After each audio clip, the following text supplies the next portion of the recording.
Sim. Vamos lá para o próximo? Bom, esse aqui é mais instrutivo, né? Porque é uma notícia interessante, mas faz parte do nosso dia a dia e causa muita dúvida, porque às vezes o analista, o que está trabalhando ali com o fiscal e com o tributário, não entende sobre prescrição e decadência. Então, o STJ teve uma decisão interessante essa semana, em que ele reconheceu que a prescrição começa a contar do trânsito em julgado de uma ação rescisória. No caso, o contribuinte tinha ganhado, né, o direito de apropriar um crédito de IPI, a PGFN entrou com uma ação rescisória para reverter essa decisão e ela perdeu.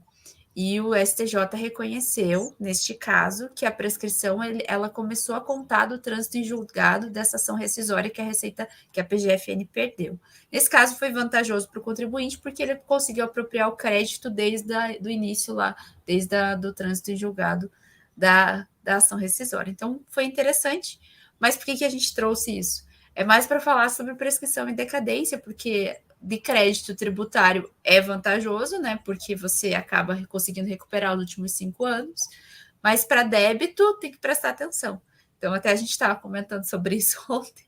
A prescrição, ela é aquilo, você sabe que está devendo e a Receita também sabe que você está devendo. Então, ela tem 5 anos para fazer essa cobrança desse débito seu.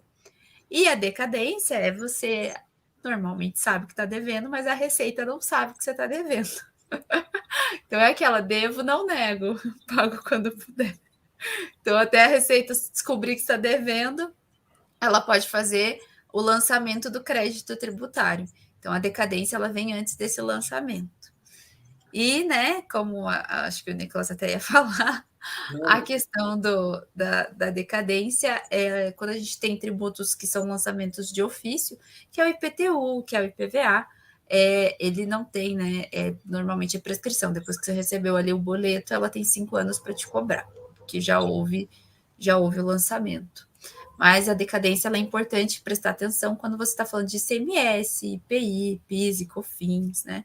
Que você tem que contar para o fisco todas as suas operações e dizer o quanto você está devendo.